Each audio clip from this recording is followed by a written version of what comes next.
My mother works in an office, so this topic is familiar to me.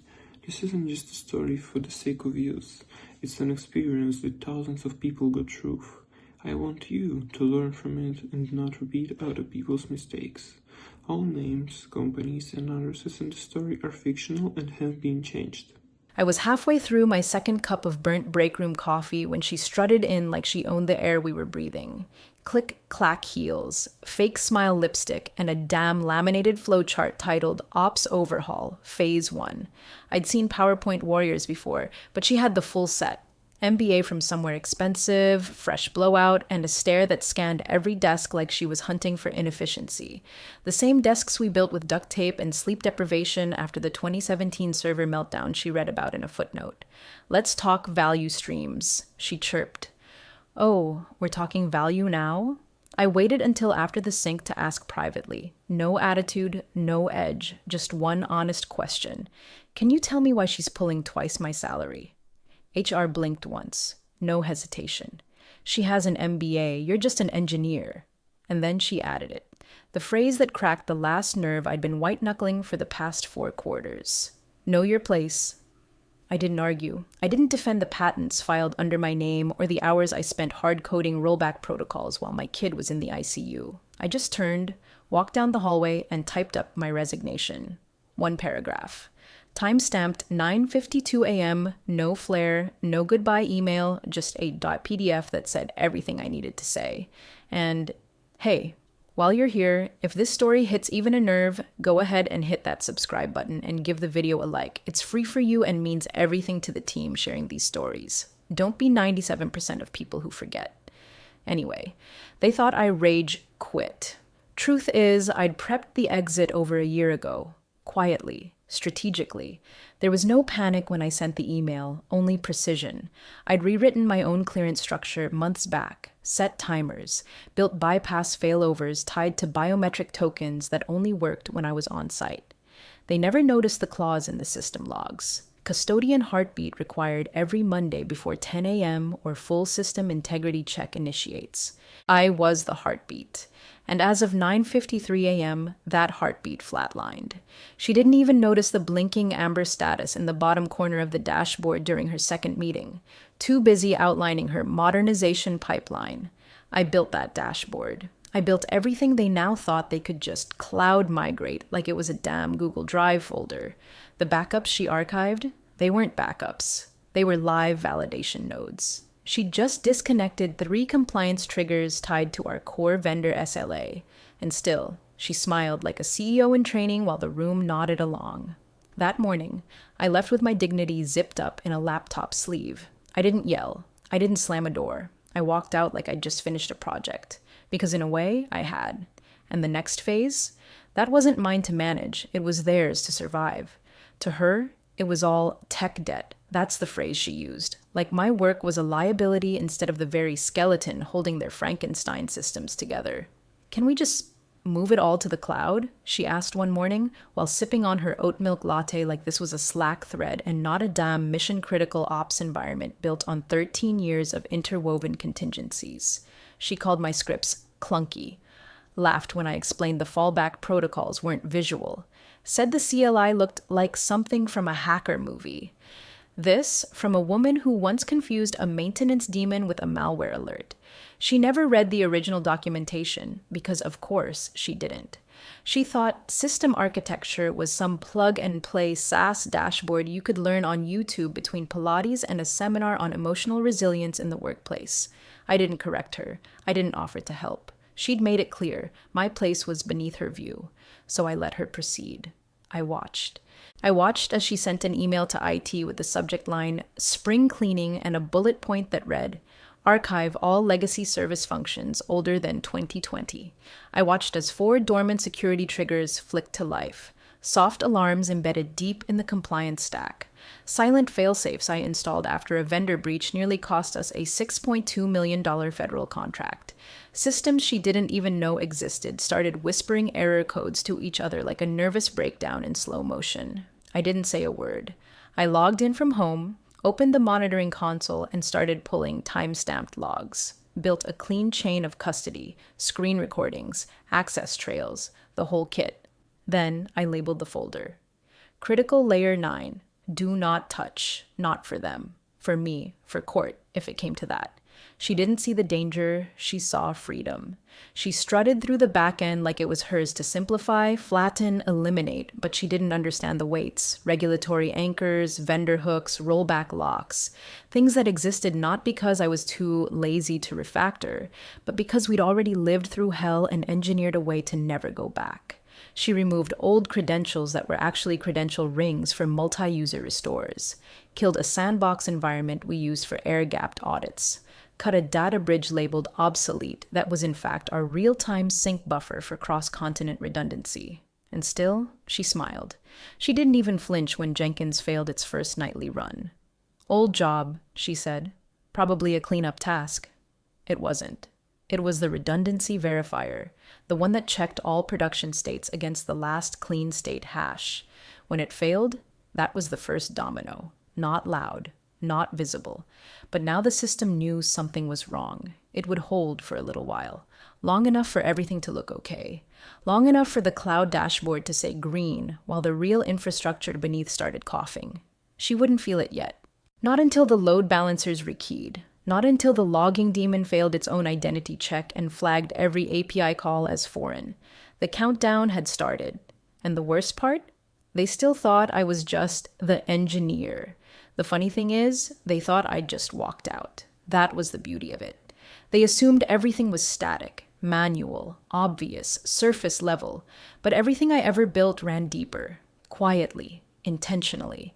Because real infrastructure isn't about being noticed. It's about knowing that if you vanish, the system knows what to do. So when I sent that resignation, 9:52 a.m., sharp, it did more than inform HR I was done. It did exactly what I designed it to do. My ID badge revoked itself. Biometric clearance suspended. SSO token pulled from every endpoint, which meant Layer 1 was clear. And that's what activated Layer 2. They never saw the second layer. It was never documented in any handbook, never listed in Jira or Confluence. It wasn't even under my name. It was buried in a system package labeled Legacy Custodian Protocol, internal, set to run a timed integrity check tied to my presence. Not my job title, not my badge. Me. If I didn't log into the node cluster by 10:53 a.m., 1 hour after the official start of the continuity window, the core servers would initiate a 3-stage audit, not a shutdown, not a wipe, an audit. It was cleaner, more surgical. It scanned for environment drift, configuration tampering, permission mismatches, and when it found them, which I knew it would, it escalated, not to humans, to the system itself. That's the thing about building for scale. You don't just automate for convenience, you automate for survival. Because someday someone's going to make a change they don't understand. And when that happens, the only thing standing between collapse and continuity is the protocol you leave behind. At 9:53 a.m., 1 minute after my resignation hit the server, the heartbeat monitor sent its first failed ping. Stage 1, internal consistency check. Stage 2 would follow in 18 minutes. Cross-node verification and container integrity sweep. Most of it invisible, unless you were watching for kernel log spikes or noticing the sudden increase in telemetry frequency from nodes in our backup region. But they weren't watching. They were probably still clapping over her ops acceleration plan. By the time the dashboard metrics dipped, the process would be irreversible. Not destructive, just corrective.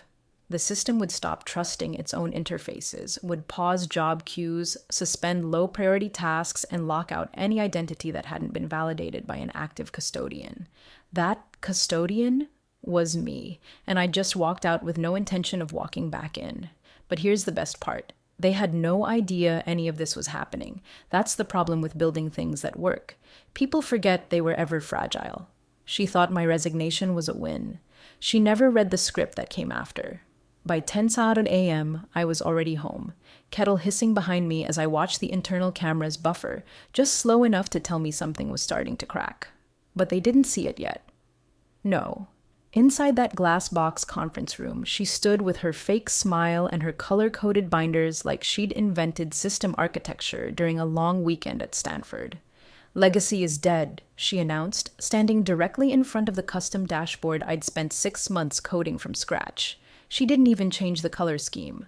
We're streamlining operations, she said, like it was a TED Talk and not a room full of people who'd worked through Christmases, outages, hurricanes. She passed around a laminated flowchart. Of course it was laminated, titled Ops Simplification Timeline. It was a euthanasia schedule for every back-end process we'd relied on since 2013. API bridges, sunset by Q2. Authoring's consolidated by end of month. She didn't even know what half the acronyms meant. She was just reciting them like it made her sound technical. One of the junior engineers, Jason, I think, raised his hand and asked carefully, "What about the continuity chains?" She tilted her head like a confused dog. "What about them?" "You know," he said, adjusting his glasses, "if the real-time mirrors drop, those links keep us from—" She cut him off. "We're not running a museum, Jason. Obsolete systems stay obsolete. We move forward." A few people shifted in their chairs. No one else spoke. Behind her, on the wall-mounted server board, my server board, a node blinked amber. One light. Easy to miss. But not if you built it. Not if you knew that one light meant a skipped key sync on a container job scheduled for 9:55 a.m.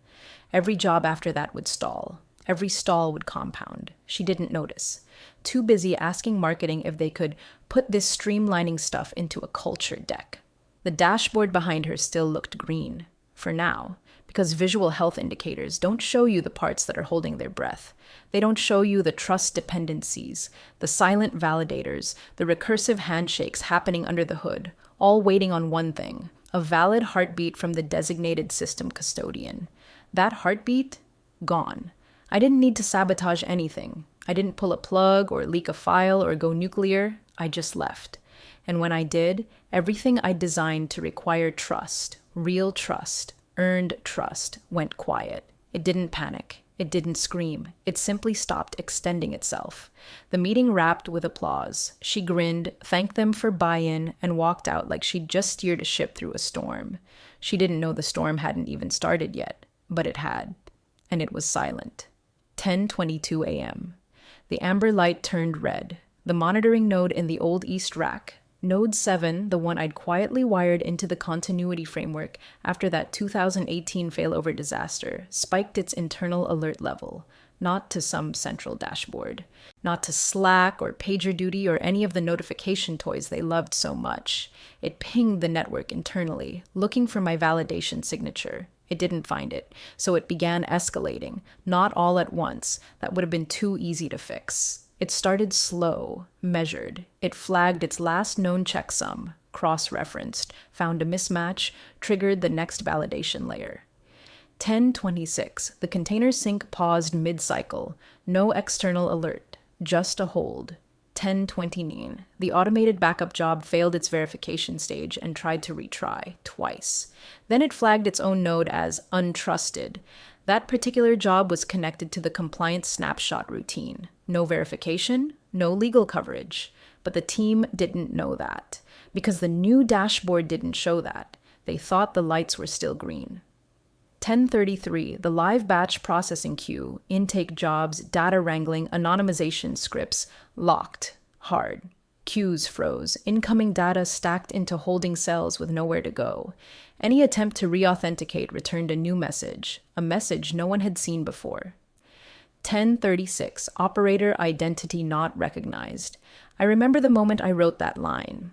5 years ago, during a 3-day offsite where leadership decided disaster recovery was low ROI and slashed our audit budget, I stayed late in the hotel room and wrote a line of code into the executor. If the system detects configuration drift without custodian presence, trigger protection mode. Don't ask for help, just stop. Freeze the jobs, lock the queue, protect the data. It wasn't malicious, it was math. Contingency. I never thought it would activate this way, because I never thought they'd be stupid enough to let someone else tinker with the foundation. But here we were. I didn't get a call. Not yet. Because they didn't even know anything was broken. Not truly. They were still in the honeymoon glow of her briefing, probably still buzzing over their big streamlining moment. But the system knew. And it didn't care about titles or job descriptions or LinkedIn endorsements. It didn't care about MBAs or corporate direction. It only cared about the presence of its custodian, me, and I wasn't there. So it began what it was designed to do: refuse trust. The cascade wasn't dramatic, it was surgical.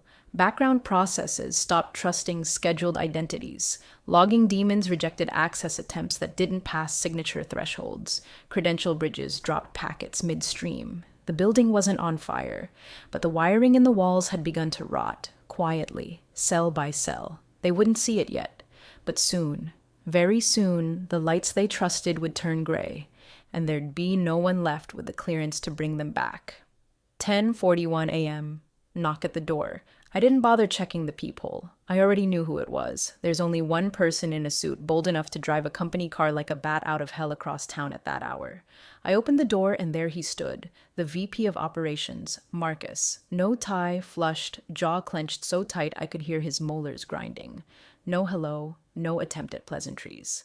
Just the white-knuckled grip of a man holding a printout like it was a live grenade. "We've got a situation," he said, stepping 1 foot over the threshold like he might storm in if I didn't move. "Nothing's sinking. No batch jobs, no backups. The dashboard looks fine until you touch anything, and then nothing." I just looked at him. Let the silence do what it needed to do. Then he held up the paper. My resignation. Specifically, the last line I'd added at 9:48 a.m. before I sent it off. Effective upon full disengagement. He read it again, slower this time, like it might change on the third pass. "What did you mean by that?" he asked. I stepped aside. "Come in." He walked in like someone entering a bomb shelter after hearing the sirens too late. Stiff, alert, like the walls might collapse. I motioned toward the dining table, cleared except for a closed laptop and a coffee mug that still had steam curling from it. He sat. I didn't. I opened the laptop, pulled up the internal tools he no longer had access to, and slid the screen toward him. "This," I said, "is your status window." He leaned in, eyes scanning the graphs, flat lines, halted jobs, red flags blinking in patterns he couldn't decode. "This isn't sabotage," I said. "This is disengagement." "What does that mean?" His voice cracked a little. "Is this a failsafe? A lockout?" I shook my head. This is what happens when a system that depends on trust stops recognizing the people pretending to own it. He stared at the screen, blinking like maybe the numbers would start making sense if he just squinted harder. "There's no override?" I didn't answer, because that was the answer. He knew it now. Somewhere under the panic and confusion, he'd pieced it together. I didn't build a trap. I built a framework that protected itself in the absence of the one person it was designed to trust. The mistake wasn't mine. It was theirs, for assuming a system built on real care and complexity could be handed off like a gym locker combination. He took a breath, deep and slow, like he was steadying himself before a punch. "So," he asked, "what do we do now?" That part I hadn't decided yet. Not completely, but one thing was already certain.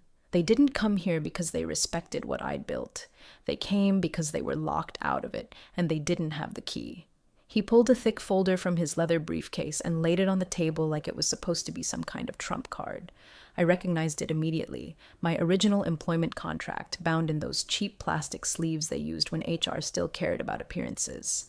I hadn't seen it in years. Didn't need to. I already knew what he was flipping to. Page 17, bottom paragraph.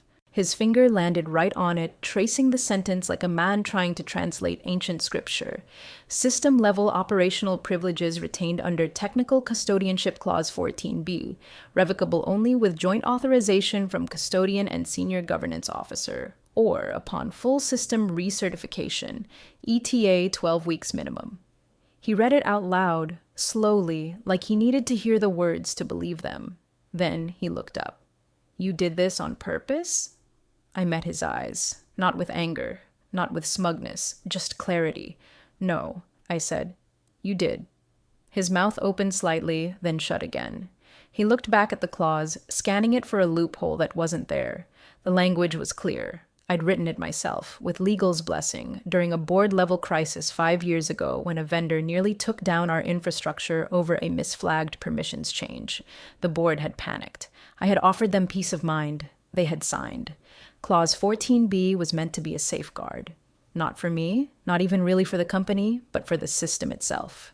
For the continuity of service, for the integrity of the architecture we'd nearly lost once and swore we'd never risk again. But they'd forgotten. Or maybe they never really understood. He exhaled hard through his nose, flipping back a few pages like it might help. Like somewhere in the legal forest there was a magic bullet clause that would nullify the entire situation. Why didn't anyone flag this? He muttered. I didn't answer. Because they had. At least 2 junior legal assistants had emailed about it during the leadership transition, asking if system custodian transfer procedures needed to be enacted. The emails were ignored because they assumed, like she assumed, that I was replaceable. That was the rot. Not arrogance, but laziness. He sat back, rubbed his temples, and whispered, 12 weeks? If you start now, I said. He looked at me again, eyes heavier now, not angry, not accusatory, just tired. And if we don't? I didn't respond. I didn't need to. Everything they touched would keep failing, quietly, consistently, in ways that wouldn't make sense until the lights dimmed and the logs filled with red lines no one knew how to read. And still, this wasn't revenge. I hadn't triggered anything. I hadn't sabotaged or inserted a kill switch. I'd simply followed protocol. One they signed, one they shelved, one they forgot. And now they were living inside the consequence of their own shortcuts. He closed the folder with a dull slap and stared at the wall, then finally asked, what would it take to fix this? I'm not coming back as staff. He didn't flinch, didn't protest, just waited, pen poised, notepad already out. His silence told me everything. He'd already made peace with the loss of control. He just hadn't expected the invoice. Consultant, I continued. Quarterly contract. Renewable, not permanent. My rate, my terms. He scribbled. Full autonomy. I choose the projects I touch. Scribble. No HR oversight. They don't contact me. They don't process anything. I work through ops directly, with a one point of contact. You. He nodded. All system modifications must go through peer review. No unilateral deployments, no last-minute hotfixes from junior devs trying to impress someone in a blazer. Every push gets flagged. My sign-off required. I paused. And she's gone. Out of infrastructure, no permissions, no project input, no system-level access. She wants to optimize something? She can make a spreadsheet about it. He didn't look surprised. He just added that line without blinking. The fear was gone now. This wasn't about panic anymore. This was acceptance. This was cleanup. She'll be reassigned, he said almost too quickly. I'll handle it. I watched him write it all down like he was drafting a treaty. A kind of quiet surrender, not with banners and speeches, but with careful language and underlined terms. This wasn't about punishment. It was about structure. Finally, everything I asked for served the company. Everything stabilized the architecture. Everything ensured we'd never end up in this situation again. But it only worked if I was in control. He tapped his pen, took a breath, then asked, "When can you come in?" I looked at the clock on the microwave behind him. 11:08 a.m. The window hadn't closed yet, but the logs would be a mess. Stuck queues, failed jobs, an authentication system trying to handshake with a ghost. 20 minutes, I said. Have security ready. I want my badge restored, temp issued if needed, console pre-cleared, no onboarding tour, no HR forms, just access. He stood up, folder under one arm, contract notes in the other. I'll call the front desk. I opened the door for him. As he stepped out, he turned back. We thought you were being dramatic when you left. I gave a small shrug. You thought wrong. And with that, the door clicked shut behind him. It wasn't personal. It wasn't vindictive. It was protocol. And now, finally, they were ready to follow it. 11:20 a.m. The lobby was dead quiet. Not the usual hum of keyboards or passive-aggressive typing. Just stillness, a kind of corporate paralysis where even the overhead lights felt dimmer, like the building itself was holding its breath. The receptionist recognized me immediately and didn't even try to stop me. She just handed over a fresh badge, white, temporary, no department listed. She didn't ask where I was headed. She already knew. I stepped into the main ops floor. Monitors were on but frozen, dashboards idle, metrics flatlined. The silence wasn't peace, it was failure dressed in silence. You could feel the discomfort radiating from the screens like static. She was at her desk, posture rigid, eyes locked on the wall monitor. A single blinking message glared back at her in angry red font. Custodian signature required to restore authority. That line hadn't changed in 6 years. I'd written it late one night after a particularly vicious session with a vendor who thought overriding audit trails was a speed improvement. I embedded that line so no one could bypass it, no matter how loud they yelled. Her mouse hand hovered over the screen like she could will it away, but she couldn't. She didn't even notice me walk in until I was beside the main console. I didn't look at her, didn't speak, just pulled the new badge from my pocket and tapped it against the reader. 2 seconds. That's all it took. The lights behind the screens pulsed. One after another, the dashboards came alive. Metrics resynced, log trails flushed and rebuilt. Automated batch jobs picked up mid-cycle like they'd just been on a coffee break. The heartbeat monitor turned green. And the system, my system, began breathing again. She turned to say something, eyes wide, maybe hoping to explain or recover whatever dignity she thought she still had. I stopped her with a glance. Not sharp, not cruel, just final. You'll need certification to touch this again. That landed. She didn't argue, just looked down, lips pressed tight, hands folding into her lap. The others on the floor didn't clap, didn't cheer, but they watched. And in their silence was something more important than applause. Recognition, not just of me, of the system, of the invisible weight behind everything they'd taken for granted. I didn't linger. I ran a few diagnostics, signed back into the core validator, and initiated a clean recovery batch. Then I flagged every failed process since 9:53 a.m. and sent the report to ops. Subject line: disengagement window, post-mortem. Then I logged out. No speeches, no gloating, just the hum of the systems following the rules again. Mine. 1 month later, a memo hit every inbox on the ops and dev sides of the house. Subject: revised continuity protocol. The opening line read, effective immediately, all critical infrastructure operations will be governed under certified custodianship authority. It didn't mention me by name. It didn't need to. Everyone knew. There was no all-hands meeting, no round of applause, no apology, just a quiet update to policy, 3 clicks deep in the internal wiki that rewrote the power structure of the entire department. I got the real confirmation 2 days later when Marcus, still VP, now noticeably quieter, pulled me aside after our weekly sync. We were standing near the vending machines. I was reaching for tea. He waited until no one was around. She's transferring, he said, out of infrastructure, quietly. No gloating, no explanation, just an ending. I nodded. That was enough. That afternoon, I sent my first formal invoice under the new contract. Quarterly retainer, as agreed. I itemized it down to the minute. Line 3, custodial resumption, triggered by negligence rate, premium status, paid within 12 hours. No revisions, no back and forth. They processed it before the ink dried. I didn't say anything about the past month. Not to her, not to HR, not even to the engineers who suddenly looked at me like I was some mythical creature who'd fought a dragon and returned with its bones. But they remembered. They remembered the moment it all began unraveling. They remembered who rebuilt it. And they remembered the line that started it all. She has an MBA, you're just an engineer. Now, that engineer doesn't ask for access. She grants it.